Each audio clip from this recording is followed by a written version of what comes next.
Do you need a setup that will give you confidence to go full out attack mode?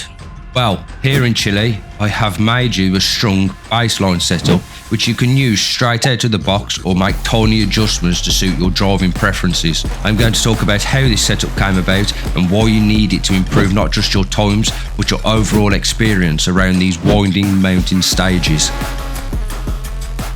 Chile is one of the slower locations on the rally calendar. Due to the nature of terrain and the elevation you throw your car about, danger lies on either side of you. Because of these dangers, we must set the car up in a very particular way. For me, that way is making the front end as responsive as possible for quick and agile turning, as well as the front needing to be very stable under braking, as you will have to do a lot here. Making the rear of the car somewhat stiffer as to not generate too much oversteer. Oversteer in Chile will either keep you from going faster or end your run completely. With my practice runs while making this setup, I managed to place 200th on the leaderboard whilst racing on Riri. I also used this setup whilst I was streaming and playing against my viewers. So this setup is fast but more importantly stable for when you are going flat out. This setup came about as I was taking part in some online events and didn't have the time to fine-tune a setup. I thought that my grease setup would work well, as Greece and Chile share the same characteristics, and although it did do a good job, I just felt it needed some work, and this is the setup that came out of it. What are some of the techniques you will need to get the most out of this car? Well, getting the car into a slide before corner entry is a must, to carry as much speed as we can through these corners. We don't have the grip we need at this location. Ideally, we only want to be steering into corner entry and out of corner exit. The rest should be controlled through throttle and brake inputs. Be very smooth with every input you make, otherwise disaster can and will catch you up. So the alignment is very similar to my grease setup. We have a very pointy front end and we try to keep the rear a bit more in touch with the front of the car. Now, if you are struggling with losing the rear of the car, you can always lower the camber angle on the rear of the car by 2 or 3 notches. For my braking on this location, I use a higher pressure and a higher brake bias. We want the front of the car to point exactly where we need it to go. We need more pressure going to the front of the car so we can add more grip for when we're turning into all these corners, which is just basic weight transfer that we need across every rally stage that we attempt. For the diff settings, I'll run it like this.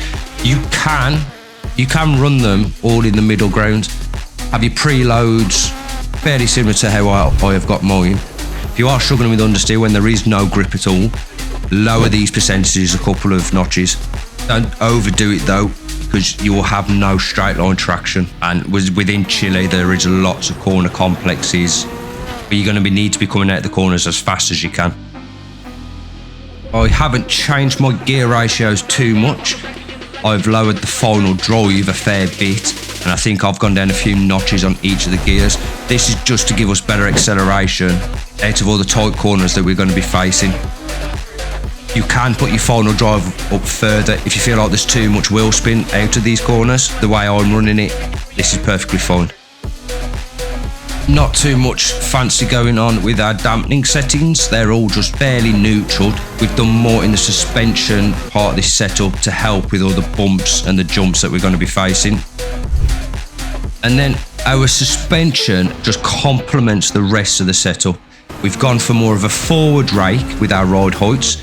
You can run them both 40-40. 30-50 is fine for me. Have a play around with it. So we're running very soft springs, and then we have quite a loose front anti-roll bar, whereas we're stiffening up the rear a bit more. If you're getting too much oversteer through these corners, you can put the anti-roll bar up higher. If you don't feel like you're getting enough, then lower it and raise the front anti-roll bar. So that is my baseline setup that I have for you. I hope it brings you better fortunes in Chile.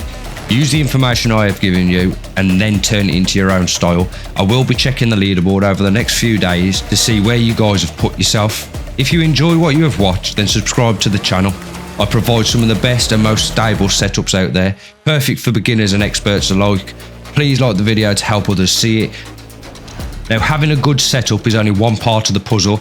Go check out this video to master the basics you will need to be a successful rally driver.